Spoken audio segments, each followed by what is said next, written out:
నంద్యాల మున్సిపాలిటీలో జరిగే పనులకు నాణ్యత ఉండదనే నానుడు ఎప్పటి నుండో ఉంది. రోడ్లు, కాలువలు తదితర నిర్మాణాలలో నాణ్యత ప్రమాణాలు పాటించాలని ప్రచారం ముమ్మరంగా జరుగుతుంది.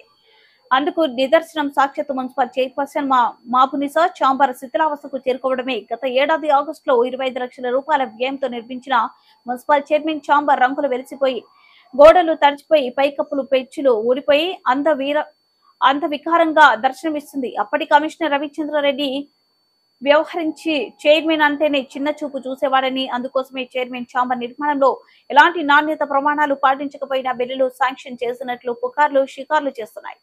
ప్రజా సమస్యలపై తక్షణమే స్పందించే మున్సిపల్ చైర్మన్ చాంబర్ పరిస్థితి ఇలా ఉంటే ఇక నంద్యాల నగరంలో నిర్మించిన ఇతర నిర్మాణాల పరిస్థితి ఏంటో అర్థం చేసుకోవచ్చని పలు ప్రజా సంఘాల నాయకులు బహిరంగంగానే ఘాటుకు విమర్శించారు. ఎవరేమనుకుంటే మాకేంటి అన్న చందంగా ప్రస్తుత మున్సిపాలిటీ పరిస్థితి దాపురించింది.